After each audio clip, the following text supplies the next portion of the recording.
নমস্কার বন্ধুরা, পূর্ণিমা রান্নাঘরে তোমাদের স্বাগত। অসাধারণ একটা রেসিপি নিয়ে চলে আসলাম এই লক্ষ্মী পুজোর দিনে। মিষ্টি গজা রেসিপি। তোমাদের কাছে অনুরোধ রইল ভিডিওটা লাস্ট পর্যন্ত দেখতে থাকো। তো চলো দেখে নিই কী কী লাগবে।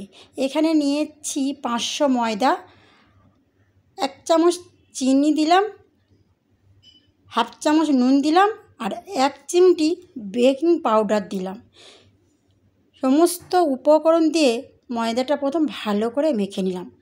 500 ময়দার জন্য এখানে নিয়েছি 3-4 চামচ ঘি। তোমরা সাদা তেল ব্যবহার করতে পারো।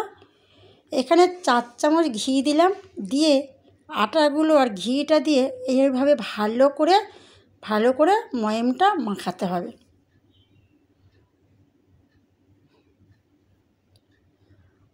এবারে ভালো করে মাখানো হয়ে গেছে। এবার আটাগুলো একটা ডেলা পাকিয়ে যাচ্ছে, হাত দিয়ে দেখালাম।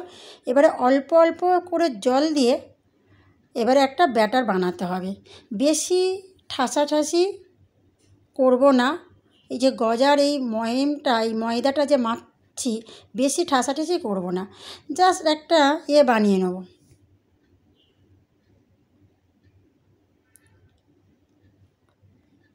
একটা গলা বানিয়ে নেব এরকমই।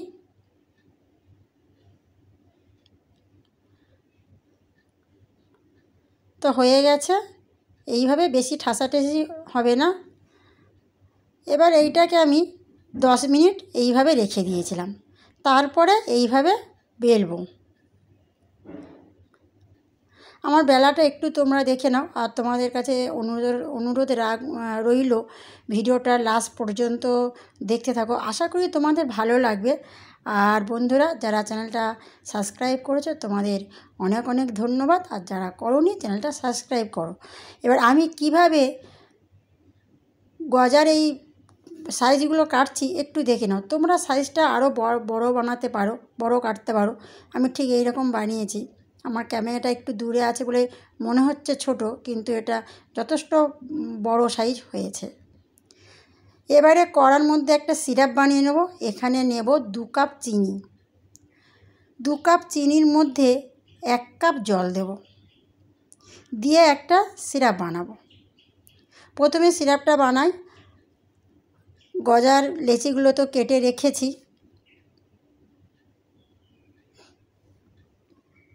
আর এটা বেশি এই যে সিরাপটা বানাচ্ছি, এখানে 4-5 টুকরো এলাচ দিলাম।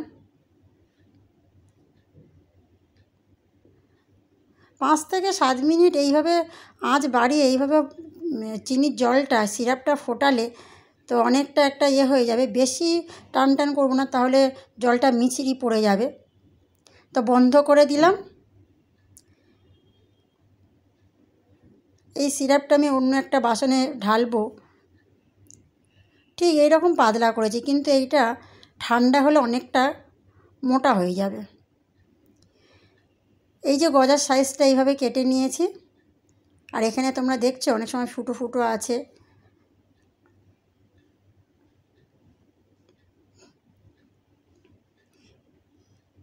এবারে কড়ার মধ্যে সাদা তেল ব্যবহার করছি। কড়ার তেলটা গরম করতে দিলাম।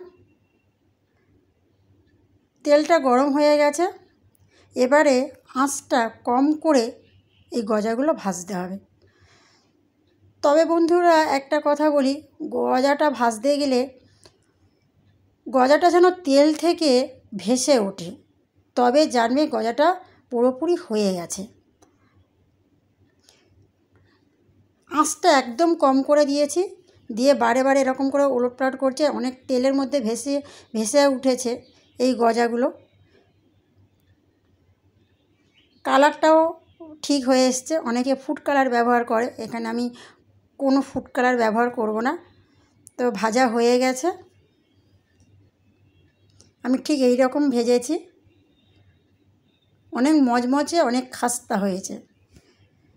এবারে যে সিরাপটা বানিয়ে রেখেছিলাম, সিরাপটা দেখো এতটা ঘন হয়েছে। আর আরেকটু হালকা গরম করে নিলাম। কিন্তু বন্ধুরা, এই যে গজাটা ঠান্ডা হয়ে গেলে তারপরে এই সিরাপের মধ্যে দিতে হবে। পারলে তোমরা পাখার তলায় একটু ঠান্ডা করে নাও। এটা কিছুক্ষণ এইভাবে ভিজতে দেবো, যতক্ষণ না মিষ্টির সিরাপটা গজা টেনে নিচ্ছে ততক্ষণ এইভাবে রেখে দেবো। কিছুক্ষণ থাকলে ঠান্ডা হয়ে গেলে, ঠান্ডা হয়ে আসছে, আমি বারে বারে করে একটু হাতা দিয়ে নেড়ে চেড়ে দিলাম।